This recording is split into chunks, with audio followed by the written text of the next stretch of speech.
নমস্কার ছাত্রছাত্রীরা, study with Ipsita চ্যানেলে তোমাদের সবাইকে স্বাগত। আজকে আমরা দ্বাদশ শ্রেণীর দর্শনের থার্ড সেমিস্টারের একটি অত্যন্ত গুরুত্বপূর্ণ বিষয় নিয়ে আলোচনা করব। আমাদের আজকের আলোচনার বিষয় হলো তোমাদের ফার্স্ট চ্যাপ্টার দ্রব্য। এই চ্যাপ্টারটা বেশ বড়, তাই আমরা 3টে পার্টে পুরো চ্যাপ্টারটা কমপ্লিট করব। তো চলো আজকে আমরা প্রথম পর্ব শুরু করি। আলোচনা শেষে তোমাদের জন্য থাকছে সেরা কিছু এমসিকিউ, যা তোমাদের পরীক্ষার জন্য খুব দরকারি। তাই ভিডিওটি একদম শেষ পর্যন্ত মন দিয়ে দেখো। তো প্রথমেই বলে রাখি, আমার কাছে এখন এই বইটা আছে, এটা হচ্ছে রায়ো মার্টিনের বই। তোমরা যে কোনো বই থেকে এই চ্যাপ্টারটা পড়তে পারো। সব বইতেই একই লেখা আছে, হয়তো এদিক ওদিক করে কিছু লেখা আছে। তো আমার কাছে যেহেতু এই বইটা আছে, আমি এই বইটাই ফলো করে তোমাদেরকে পড়াচ্ছি। তো চলো পড়াটা শুরু করা যাক। দেখো, চ্যাপ্টারটার নাম হচ্ছে দ্রব্য। তো প্রথমেই আমাদের জানতে হবে দ্রব্য কী। তো দ্রব্য হলো এমন একটা জিনিস যার ওপর অন্য সব গুণ বলতে যেমন ধরো রং, আকার, স্বাদ নির্ভর করে থাকে, কিন্তু দ্রব্য নিজে অন্য কোনো কিছুর ওপর নির্ভরশীল নয়। তাহলে যেমন ধরো একটা আম আছে, আমটা হলো দ্রব্য, আর এর মিষ্টি স্বাদ, হলুদ রং এগুলো হলো গুণ। এখানে ভাবো, শুধু মিষ্টি বা হলুদ রং আলাদা করে কোথাও থাকতে পারে না? পারে না, তাই তো? এগুলি সবসময় কোনো না কোনো জিনিসের মধ্যে থাকে।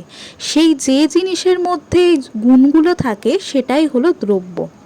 তাহলে দ্রব্য হলো সেই মূল বস্তু যা নিজের অস্তিত্বের জন্য অন্য কোনো কিছুর ওপর নির্ভর করে না, কিন্তু তার মধ্যে গুণ ও পরিবর্তন দেখা যায়। এটা আমি তোমাদের অত্যন্ত সহজভাবে বলে দিলাম দ্রব্য কি। এই কনসেপ্টটা যদি তোমাদের ক্লিয়ার থাকে তাহলে কিন্তু পুরো চ্যাপ্টারটা পড়তে তোমাদের অনেক সুবিধা হবে। বইতে দেখো ভূমিকাতে এই লেখাটাই আছে, তোমরা এখানটা একটু পড়ে নেবে। আমি আর এটা আলাদা করে কিছু বলছি না। ভিডিও শেষে এমসিকিউতে আমি এখান থেকে কিছু প্রশ্ন তোমাদেরকে দিয়ে দিয়েছি। এরপরে আছে দেখো দ্রব্য সম্পর্কে সাধারণ বা লোকায়ত মত। তো সাধারণ বা লোকায়ত মত কি? সেটা হচ্ছে সাধারণ মানুষ যেভাবে নিজের বুদ্ধি ও অভিজ্ঞতা দিয়ে দ্রব্যকে বোঝে, সেটাই হলো লৌকিক মত। ফার্স্ট পয়েন্ট আছে হচ্ছে দ্রব্য হলো গুণ ও ক্রিয়ার আশ্রয়। এর মানে কি? দেখো, আমরা দেখি পৃথিবীতে অনেক জিনিস আছে, যেমন ধরো চেয়ার, টেবিল, বই, গাছ ইত্যাদি ইত্যাদি। এই সব জিনিসের কিছু না কিছু গুণ থাকে, যেমন রং, গন্ধ, আকার, স্বাদ ইত্যাদি। কিন্তু একটা কথা মনে রাখো, এই গুণগুলি কিন্তু একা থাকতে পারে না, এগুলো কোনো না কোনো জিনিসের মধ্যে থাকে। তাই ওই গুণগুলো যে আধার বা যে জিনিসটার মধ্যে ওগুলো থাকে, মানে গুণগুলো থাকে, সেটাই আমরা বলি দ্রব্য। তাই দ্রব্য হলো গুণের আধার বা গুণ সমষ্টিযুক্ত বস্তু। যেমন গোলাপের লাল রং আর গন্ধ, এগুলি গোলাপের মধ্যেই থাকে, তাহলে গোলাপটা হলো দ্রব্য। নেক্সট পয়েন্ট আছে হচ্ছে দেখো, দ্রব্য হলো গুণ সমষ্টিযুক্ত বস্তু। এটা একটা উদাহরণ দিয়ে বোঝাই তোমাদের। যেমন ধরো চিনির একটা মিষ্টি স্বাদ আছে, আবার এর সাদা রঙও আছে। এই উদাহরণটাই দেখো তোমাদের বইতে আছে। তো যাই হোক, এখন এই মিষ্টি স্বাদ, চিনির যে এই মিষ্টি স্বাদ, তারপর সাদা রং, এরা তো একা থাকতে পারে না, ওগুলো সবসময় চিনির মধ্যেই থাকছে। তাই চিনি হলো দ্রব্য, যেটা তোমাদের আগেই বললাম আমি গোলাপের উদাহরণ দিয়ে। আর মিষ্টি স্বাদ ও সাদা রং হলো তার গুণ। ঠিক আছে, তারপর দেখো বইতে লেখা আছে ইট, কাঠ, পাথর, জল, বই, পেন ইত্যাদি সকল বস্তুই দ্রব্য। এগুলিকে সাধারণত ভৌত দ্রব্য বা জড়দ্রব্য বলা হয়। দেখো, আমরা বললাম দ্রব্য হলো গুণের আধার, যেমন চিনির মধ্যে মিষ্টি স্বাদ আর সাদা রং থাকে। এখন চিনি একটা এমন জিনিস যাকে আমরা ছুঁতে পারি, দেখতে পারি, ব্যবহার করতে পারি, তাই তো? এই ধরনের জিনিসগুলিকে বলা হয় জড় বা ভৌত দ্রব্য। অর্থাৎ সোজা কথায় হলো, আমরা যেই জিনিসগুলিকে টাচ করতে পারি সেগুলোই হলো ভৌত দ্রব্য বা জড়দ্রব্য। এরপর আমরা নেক্সট পয়েন্টে চলে যাই। দেখো আছে দ্রব্য হলো দুই প্রকার, ভৌত দ্রব্য ও অধ্যাত্ম দ্রব্য।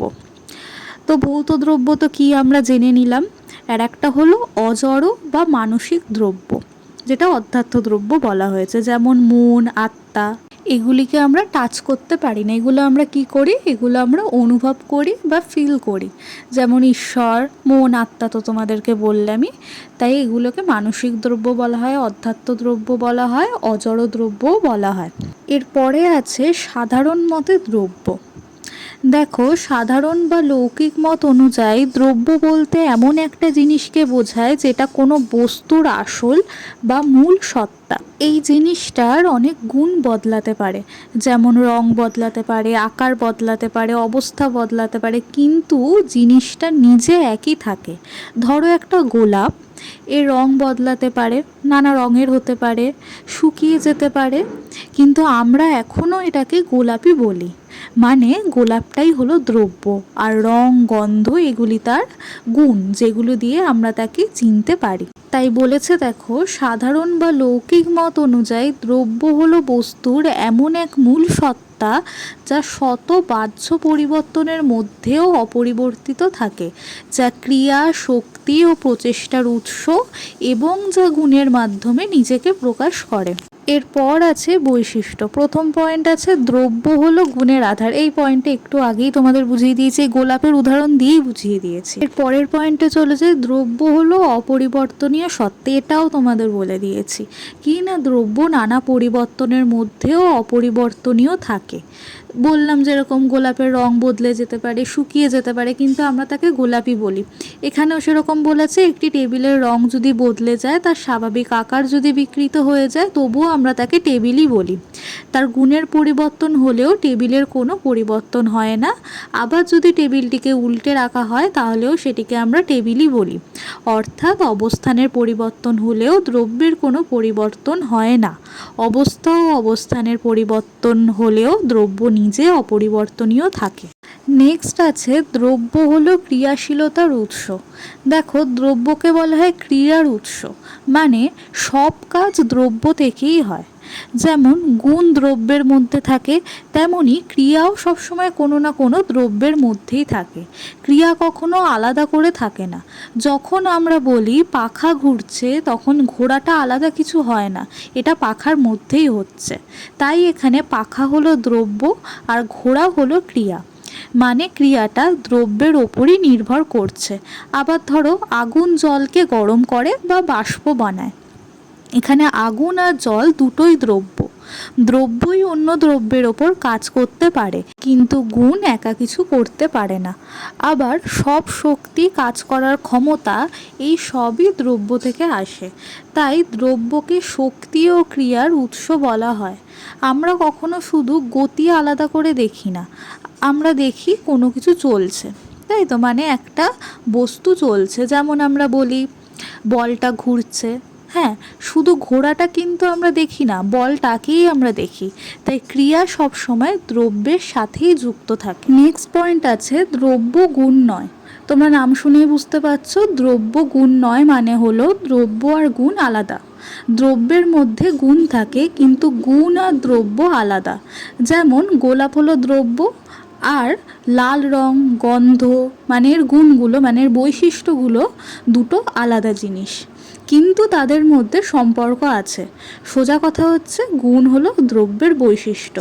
নেক্সট আছে দ্রব্য হলো সাংগঠনিক ঐক্যকেন্দ্র। এর মানে একটা উদাহরণ দিয়ে তোমাদেরকে বুঝিয়ে দিচ্ছি। ধরো একটা বস্তুতে অনেক অংশ আছে, কিন্তু আমরা সেটাকে আলাদা আলাদা না দেখে একটা সম্পূর্ণ জিনিস হিসেবে দেখি, কারণ একটা বস্তু সব অংশকে একসাথে ধরে রাখে, সেটাই হলো দ্রব্য। যেমন ধরো একটা সাইকেল, হ্যাঁ, এর মধ্যে অনেক অংশ আছে, চাকা আছে, সিট আছে, হ্যান্ডেল আছে, হ্যাঁ, এগুলো আলাদা আলাদা জিনিস, কিন্তু আমরা বলি এটা একটা সাইকেল। কেন বলি? কারণ একটা বস্তু যা সব অংশকে একসাথে ধরে রেখেছে, সেটাই হলো দ্রব্য, আর দ্রব্যটা এখানে হলো সাইকেলটা। এরপরে আছে সমালোচনা। এই লৌকিক মত আমরা যেটা পড়লাম তার সমালোচনা আছে। এখান থেকে আসার মতো কিছু নেই, তোমরা এটা একটু রিডিং পড়ে নেবে। আমরা নেক্সট চলে যাব হচ্ছে প্লেটো ও অ্যারিস্টটলের মত। দেখো, দ্রব্য সম্পর্কে সাধারণ মতের সীমাবদ্ধতা দূর করার জন্য বিভিন্ন দার্শনিক নিজ নিজ মত প্রকাশ করেছেন। এর মধ্যে উল্লেখযোগ্য হলো প্লেটো আর অ্যারিস্টটলের মত। দ্রব্য সম্পর্কে প্রথম স্পষ্ট ধারণা দেন এই দুইজন দার্শনিক, প্লেটো আর অ্যারিস্টটল। তাদের আগে অনেক দার্শনিক জগতের মূল উপাদানকে দ্রব্য বলতেন, যেমন থেলস বলেছিলেন জলই সব কিছুর মূল, আবার অ্যানাক্সিমেনিস বলেছিলেন বায়ু। কিন্তু প্লেটো একটি নতুন ধারণা দেন। প্লেটোর মতে ধারণা বা আকারই হলো দ্রব্য। ধারণা মানে কি? ধারণা বলতে প্লেটো বোঝান যা অনেক জিনিসের মধ্যে আছে, মানে অনেক জিনিসের মধ্যে যেটা কমন থাকে। যেমন অনেক মানুষ আছে, কিন্তু সবার মধ্যে একটা জিনিস আছে, কি আছে না মনুষ্যত্ব। এই মনুষ্যত্বটাই হলো ধারণা। তাহলে আমরা বলতে পারি তো যে আকার ইকুয়াল টু ধারণা, কারণ আকার আর ধারণা একই জিনিস। ইকুয়াল টু সামান্য মানে কমন কোয়ালিটি। ধরো অনেক ঘোড়া আছে, আর একটা উদাহরণ দিচ্ছি আমি। এবার সবার মধ্যে একটা জিনিস আছে, সেটা হলো অশ্বত্ব। এই অশ্বত্বই হলো ধারণা। আর প্লেটোর মতে এই ধারণাই হলো আসল দ্রব্য। এবার আমরা দেখিনি প্লেটোর মতে ধারণার বৈশিষ্ট্যগুলো কি কি আছে। প্রথমত আছে দেখো, ধারণা সামান্য, মানে এটা কোনো একটাই নয় বরং অনেকের মধ্যে আছে। দ্বিতীয়ত কি, ধারণা স্বনির্ভর, মানে এটা নিজের জন্য অন্য কোনো কিছুর ওপর ডিপেন্ড করে না, বরং সেই বস্তুগুলোই ধারণার ওপর ডিপেন্ড করে। তারপর কি আছে, ধারণা অনেক রকমের হয়, যেমন নৈতিক ধারণা, নান্দনিক ধারণা। নৈতিক ধারণার মধ্যে পড়ছে ন্যায়পরায়ণতা, সত্যতা, আর নান্দনিক ধারণার মধ্যে আছে হচ্ছে সৌন্দর্যের ধারণা ইত্যাদি। এরপরে বলেছে প্রতিটি ধারণা নিজ নিজ ক্ষেত্রে এক একটি ঐক্য বিধায়ক সত্তা বা অখণ্ড ঐক্য তৈরি করে। এর মানে কি? এর মানে হলো প্রতিটি ধারণা এক একটি ঐক্য তৈরি করে। যেমন পৃথিবীতে অনেক মানুষ আছে, আমরা যদি বলি রাম, শ্যাম, যদু, মধু, এরা সবাই আলাদা আলাদা ব্যক্তি, কিন্তু এদের মধ্যে কমন কোয়ালিটি বা সামান্য ধর্ম কি? এরা হলো মানুষ। তাই বলা হয়েছে প্রতিটি ধারণার নিজ নিজ ক্ষেত্রে এক একটি ঐক্য বিধায়ক সত্তা বা অখণ্ড ঐক্য। যেমন ব্যক্তি মানুষ বহু, কিন্তু মানুষ এই সামান্য ধারণাটি সকল ব্যক্তি মানুষের ক্ষেত্রেই বর্তমান। এরপরে বলেছে ধারণাগুলি অনাদি, অপরিণামী এবং অবিনশ্বর। যেমন যদি ত্রিভুজের সংজ্ঞা বা ধারণা প্রতিদিন একটু একটু করে বদলে যায়, তাহলে সংজ্ঞাটি অর্থহীন এবং অব্যবহার্য হয়ে পড়বে। এদিক থেকে ধারণা ও সংজ্ঞা একই রকম, মানে ধারণা চিরন্তন, এটা বদলায় না বা নষ্ট হয় না। নেক্সট আছে প্লেটো দুটি জগতের কথা বলেছেন। একটা হলো ধারণার জগৎ, যেটা আমরা পড়লাম, সেটা হচ্ছে সত্য, স্থায়ী, অপরিবর্তনীয়। আর একটা হলো ইন্দ্রিয়গ্রাহ্য জগৎ, মানে যা আমরা দেখি এটা পরিবর্তনশীল, তাই পুরোটা সত্য নয়। অর্থাৎ যা শাশ্বত, অচঞ্চল, স্বনির্ভর, তাই হলো দ্রব্য। এই লাইনটা খুব ইম্পর্টেন্ট, দেখো তোমাদের বইতেও আছে। সুতরাং প্লেটোর মতে যা অচঞ্চল, শাশ্বত, স্বনির্ভর, তাই দ্রব্য। শাশ্বত কথার অর্থ হলো যা চিরন্তন, অর্থাৎ কোনোদিন বদলায় না। যেমন মানুষের শরীর বয়স বদলায়, কিন্তু মনুষ্যত্ব মানে মানুষ হওয়ার যে সাধারণ গুণ সেটা বদলায় না। তাই প্লেটো বলেছেন অবজেক্টস হচ্ছে মানে যে জিনিসগুলো সেগুলো পরিবর্তনশীল, কিন্তু ধারণা হলো অপরিবর্তনীয় বা শাশ্বত। এরপরে আমরা পড়ব হচ্ছে অ্যারিস্টটলের মত। দেখো প্লেটো বলেছিলেন ধারণা আলাদা করে থাকে আর সেটাই আসল দ্রব্য, কিন্তু অ্যারিস্টটল এটা মানেননি। তিনি বলেন সামান্য ধারণা, যেমন মনুষ্যত্ব বা নীলত্ব বা অশ্বত্ব, যাই উদাহরণ দিই না কেন আমরা, কখনো একা থাকতে পারে না, তাই এটা দ্রব্য নয়। ধরো একটা উদাহরণ দিই, যদি মানুষ বলি সেখানে তুমি আমি এগুলো হলো আলাদা আলাদা মানুষ, অর্থাৎ বিশেষ। আর আমাদের যে কমন জিনিস ওটাই মনুষ্যত্ব, যেটা সামান্য। এখন অ্যারিস্টটল কি বলেছেন, এই মনুষ্যত্ব আলাদা কোথাও থাকে না, এটা আমাদের মধ্যেই থাকে। তাই তিনি বলেন জগৎ দুটো না, একটাই, এখানে বিশেষ আর সামান্য একসাথেই থাকে। আর একটা ইম্পর্টেন্ট কথা, কোনো ধর্ম বা গুণ, যেমন নীলত্ব, মনুষ্যত্ব, নীলত্ব হচ্ছে নীল রঙের গুণ, কখনো একা থাকতে পারে না, সবসময় কোনো না কোনো বস্তুর মধ্যে থাকে। যেমন নীল রং সবসময় কোনো নীল জিনিসে থাকে। তাই শেষ কথা কি, শেষ কথা হলো, ধারণা একা দ্রব্য নয়, সামান্য প্লাস বিশেষ একসাথে থাকলেই দ্রব্য হয়। তাই লাস্ট লাইনটা দেখো, ইম্পর্টেন্ট লাইন, দ্রব্য হলো ধারণা বা সামান্য ও বিশেষের সমন্বয়। এটা কে বলেছেন জিজ্ঞেস করলে উত্তরে লিখবে হচ্ছে অ্যারিস্টটল। নেক্সট পয়েন্ট আছে, অ্যারিস্টটলের মতে দ্রব্য শব্দটির বিভিন্ন অর্থ। দেখো, অ্যারিস্টটল দ্রব্য শব্দটা একরকমভাবে ব্যবহার করেননি, তিনি এটা দুইভাবে ব্যবহার করেছেন। এক হলো মুখ্য অর্থে আর একটা হলো গৌণ অর্থে। এরপর আছে মুখ্য অর্থে দ্রব্য কি। তিনি বলেছেন নির্দিষ্ট ব্যক্তি বা বাস্তব বস্তুই হচ্ছে আসল দ্রব্য। যেমন ওই মানুষটা বলতে পারি, ওই টেবিলটা, তারপর একটা নাম নিয়ে যেরকম রবীন্দ্রনাথও বলতে পারি। এগুলি কেন দ্রব্য? কারণ এগুলোর মধ্যে গুণ অর্থাৎ রং হতে পারে, সেটা আকার হতে পারে, ক্রিয়া হতে পারে, এইগুলো থাকে। আর প্লেটো কি বলেছিলেন? প্লেটো বলেছিলেন যে এইগুলোর মধ্যে যে গুণগুলো আছে, যেমন মানুষের মধ্যে মনুষ্যত্ব গুণ আছে, পশুর মধ্যে পশুত্ব আছে, এগুলোই হচ্ছে আসল দ্রব্য। কারণ এই গুণগুলো তো একা থাকতে পারে না। যেমন মানুষের মধ্যে যে মনুষ্যত্ব গুণ আছে সেটা একটা নির্দিষ্ট মানুষের মধ্যেই থাকবে, পশুর মধ্যে যে পশুত্ব গুণটা আছে সেটাও একটা পশুর মধ্যেই থাকবে। তাই অ্যারিস্টটল সেই নির্দিষ্ট ব্যক্তি বা বস্তুটাকেই আসল দ্রব্য বলেছেন। আর একটা ইম্পর্টেন্ট কথা, অ্যারিস্টটল বলেছেন মুখ্য দ্রব্য সবসময় বাক্যের উদ্দেশ্য হয়, অর্থাৎ সাবজেক্ট হয়।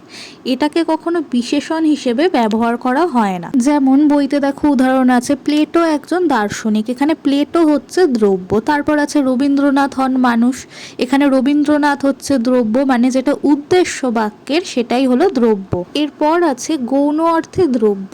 এগুলি কি? এগুলো হলো জাতীয় প্রজাতি, কারণ জাতীয় প্রজাতি ব্যক্তির পরিচয় দেয়, তাই এগুলিকে তিনি গৌণ দ্রব্য বলেছেন। যেমন আমরা যদি বলি রবীন্দ্রনাথ মানুষ, এখানে রবীন্দ্রনাথ হচ্ছে নির্দিষ্ট ব্যক্তি, তাই এটা হচ্ছে মুখ্য অর্থে দ্রব্য। আর মানুষ এটা হচ্ছে প্রজাতিকে বোঝাচ্ছে, সেই জন্য এই মানুষটা হচ্ছে গৌণ অর্থে দ্রব্য। আর একটা উদাহরণ দিই, মানুষ হয় প্রাণী, এখানে মানুষ হলো প্রজাতি আর প্রাণী হলো জাতি, অর্থাৎ দুটোই গৌণ দ্রব্য, কারণ এগুলি কোনো নির্দিষ্ট ব্যক্তি না, বরং অনেক ব্যক্তির সাধারণ পরিচয়। তাহলে যে শব্দগুলো কোনো ব্যক্তির সাধারণ পরিচয় দেয়, যেমন মানুষ, প্রাণী, সেগুলো গৌণ দ্রব্য। তাহলে মুখ্য দ্রব্য ও গৌণ দ্রব্যের মধ্যে পার্থক্য হলো এটাই যে মুখ্য দ্রব্য হলো আসল ব্যক্তি বা বস্তু, আর গৌণ দ্রব্য কি? গৌণ দ্রব্য হলো তার পরিচয়।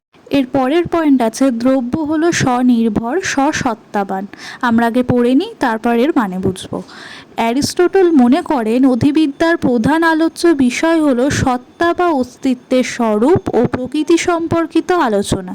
বিভিন্ন প্রকার সত্তা যেমন দ্রব্য, গুণ, ক্রিয়া, অবস্থা ইত্যাদির মধ্যে কেবল দ্রব্যের প্রকৃত সত্তা আছে, আর দ্রব্যের সত্তা আছে বলেই গুণ, ক্রিয়া, অবস্থা প্রভৃতি পদার্থগুলির সত্তা বা অস্তিত্ব সম্ভব হয়।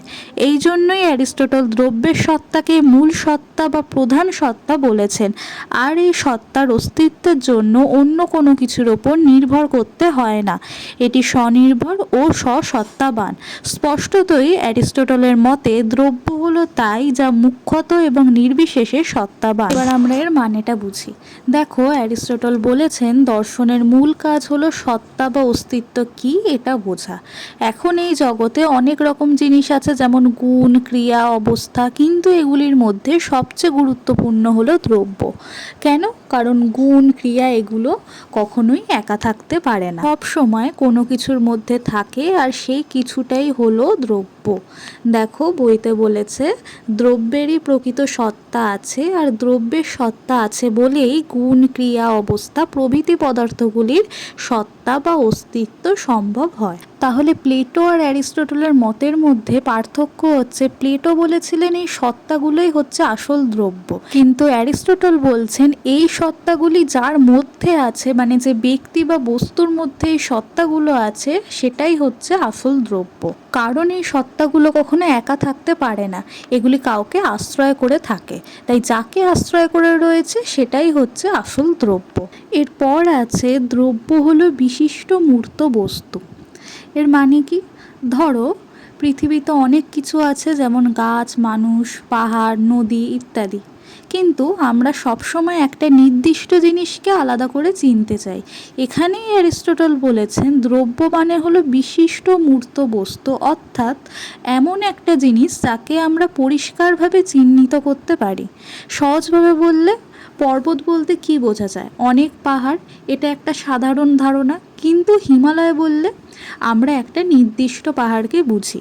তাই পর্বত দ্রব্য নয়, কারণ এটা নির্দিষ্ট না, কিন্তু হিমালয় দ্রব্য, কারণ এটা নির্দিষ্ট। তাহলে আমরা যদি বলি গাছ, সেটা দ্রব্য হবে না। কিন্তু আমরা যদি বলি নির্দিষ্ট একটা গাছ, যেমন আম গাছ, জাম গাছ, তখন সেটা দ্রব্য হবে। মানুষ বললে সেটা দ্রব্য হবে না, কিন্তু যখন নির্দিষ্ট কোনো মানুষের নাম বলা হবে তখন তিনি সেটাকে দ্রব্য বলেছেন। এখানেই অনেক সমালোচনা হয়েছে, কারণ গৌণ অর্থে কিন্তু তিনি জাতি বা প্রজাতিকে দ্রব্য হিসেবে স্বীকার করেছিলেন, আবার তিনি এখানে কিন্তু অন্যরকম কথা বলছেন। তাই দেখবে সমালোচনা যখন তোমরা পড়বে এটা নিয়ে কিন্তু সমালোচনা করা হয়েছে। এরপর আছে দ্রব্য হলো বাক্যের উদ্দেশ্য। এটা আমি বলে দিলাম যখন মুখ্য অর্থে দ্রব্য কি সেটা বোঝালাম। দ্রব্যবাচক শব্দটি অবশ্যই কোনো বাক্যের উদ্দেশ্য হবে, কখনো বিধেয় হবে না। অর্থাৎ দ্রব্য হলো নামপদ, দ্রব্য হলো তাই যার সম্পর্কে কিছু বলা হয়। যেমন সোনা হলো ভারী, এই বাক্যে সোনা হলো উদ্দেশ্য বা দ্রব্য যার ওপর ভারিত্ব ধর্মটি আরোপ করা হয়েছে। নেক্সট পয়েন্ট আছে দ্রব্য হলো অপরিবর্তনীয় বা স্থায়ী সত্তা। এর মানে কি? ধরো একটা বস্তু আছে, যেমন ধরি চিনি, এর গুণগুলো হলো এর মিষ্টি স্বাদ, সাদা রং। এখন চিনি গলিয়ে দিলে কি হবে? রং বা আকার বদলাতে পারে, কিন্তু চিনি জিনিসটা তো থাকেই। এখানে মূল কথা হলো অ্যারিস্টটল বলেছেন দ্রব্য হলো সেই জিনিস যেখানে গুণ আর ক্রিয়া থাকে, অর্থাৎ দ্রব্য হলো গুণের আধার বা আশ্রয়স্থল। এবার তিনি কেন দ্রব্যকে স্থায়ী সত্তা বলেছেন? কারণ গুণ বদলায়, ক্রিয়া বদলায়। যেমন কোনো জিনিস গলছে, জমছে বা ঘুরছে, কিন্তু যে জিনিসে এগুলো হচ্ছে মানে দ্রব্য, সেটা মূলভাবে একই থাকে। এর একটা উদাহরণ দিই, যেমন পাখা ঘুরতে পারে, বন্ধও হতে পারে, মানে এর ক্রিয়াটা পরিবর্তন হতে পারে, কিন্তু পাখাটা কিন্তু পাখাই থাকছে, মানে দ্রব্যটা কিন্তু স্থির থাকছে, তার ক্রিয়া গুণ এগুলো পরিবর্তন হতে পারে। আর দেখো অ্যারিস্টটল বলেছেন সব দ্রব্য একরকম নয়, তাই তিনি দ্রব্যকে 3 ভাগে ভাগ করেছেন। প্রথম হচ্ছে ইন্দ্রিয়গ্রাহ্য ও অনিত্য দ্রব্য, মানে যা আমরা চোখে দেখি, যেমন গাছ, মানুষ, পশু ইত্যাদি আমরা যেগুলো চোখের সামনে দেখতে পাচ্ছি, এগুলো আমরা দেখতে পাই আর এগুলোর পরিবর্তনও হয়, তাই এগুলো ইন্দ্রিয়গ্রাহ্য প্লাস অনিত্য। তারপর হচ্ছে ইন্দ্রিয়গ্রাহ্য নিত্যদ্রব্য, মানে যেগুলো চোখে দেখা যায়, এবং নিত্য, নিত্য মানে হচ্ছে যেটা সবসময় একই থাকে, যেটা পরিবর্তন হয় না বা নষ্ট হয় না বা স্থায়ী। ঠিক আছে, যেমন সূর্য হতে পারে, চাঁদ, গ্রহ, তারা ইত্যাদি হতে পারে। এরপর আছে অতীন্দ্রিয় ও নিত্য দ্রব্য। অতীন্দ্রিয় মানে যা আমরা চোখে দেখতে বা ছুঁতে পারি না, আর নিত্য মানে যেটা চিরস্থায়ী, যেমন ঈশ্বর, আত্মা, এগুলো দেখা যায় না কিন্তু চিরস্থায়ী বলে ধরা হয়, তাই এগুলো অতীন্দ্রিয় প্লাস নিত্য দ্রব্য।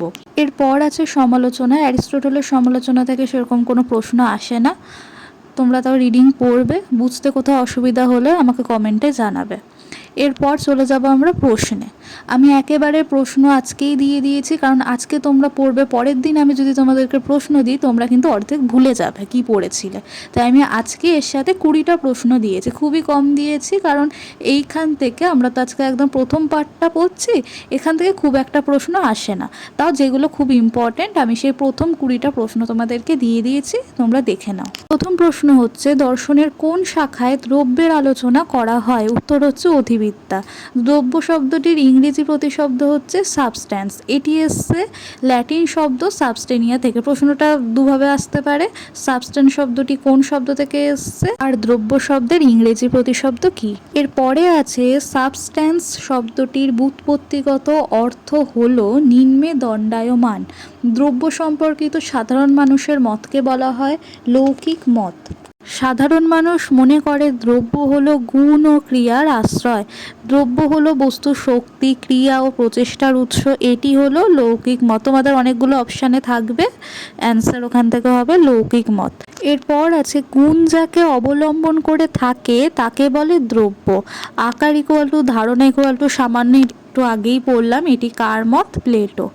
দ্রব্য এবং সামান্য ধারণা এক এবং অভিন্ন, এই মতটি হলো প্লেটোর। দ্রব্য এবং সামান্য ধারণা এক এবং অভিন্ন, এই মতটি হলো প্লেটো। এবার ধারণা কথাটা থাকলেই মোটামুটি ওটা প্লেটোর হবে। প্লেটোর মতে দ্রব্যের ধারণা হলো বুদ্ধিলব্ধ। দ্রব্য হলো সারসত্তা যা অচঞ্চল, শাশ্বত ও স্বনির্ভর। প্লেটো। অ্যারিস্টটলের মতে কোন সত্তাটি সর্বাধিক গুরুত্বপূর্ণ? দ্রব্য। সামান্য ও বিশেষের সংযোগে যে গুণ সমন্বিত বিশিষ্ট সত্তা গঠিত হয় তাই প্রকৃত সত্তা। এ কথা কে বলেছেন? উত্তর হচ্ছে অ্যারিস্টটল। দ্রব্যের মুখ্য ও গৌণ অর্থের কথা বলেছেন অ্যারিস্টটল। মুখ্য অর্থে দ্রব্য বলতে অ্যারিস্টটল বোঝান বিশিষ্ট মূর্ত বস্তু। গৌণ অর্থে দ্রব্য বলতে অ্যারিস্টটল বোঝান বস্তু শ্রেণী মানে জাতি ও প্রজাতিকে। দ্রব্য হলো বিশিষ্ট মূর্ত বস্তু, এটি বলেছেন অ্যারিস্টটল। দ্রব্য হলো সমস্ত গুণ ও ক্রিয়ার আধার বা আশ্রয়স্থল, বলেছেন অ্যারিস্টটল। দ্রব্য হলো অপরিবর্তনীয় স্থায়ী সত্তা, বলেছেন অ্যারিস্টটল। মেটাফিজিক্স গ্রন্থটি কার লেখা? অ্যারিস্টটল। তো এই ছিল আজকের আমাদের দ্রব্য বিষয়ের প্রথম পর্বের আলোচনা। আশা করি তোমরা আজকের ক্লাসটা বুঝতে পেরেছো। যদি কোনো প্রশ্ন থাকে তবে অবশ্যই আমাকে কমেন্ট বক্সে জানাবে। আগামী পর্বে আমরা এই চ্যাপ্টারের বাকি অংশ নিয়ে আলোচনা করব। ভিডিওটি ভালো লাগলে একটি লাইক করো এবং তোমার বন্ধুদের সাথে শেয়ার করে দিও। আর চ্যানেলে নতুন হয়ে থাকলে সাবস্ক্রাইব করতে ভুলো না। দেখা হচ্ছে পরবর্তী ক্লাসে।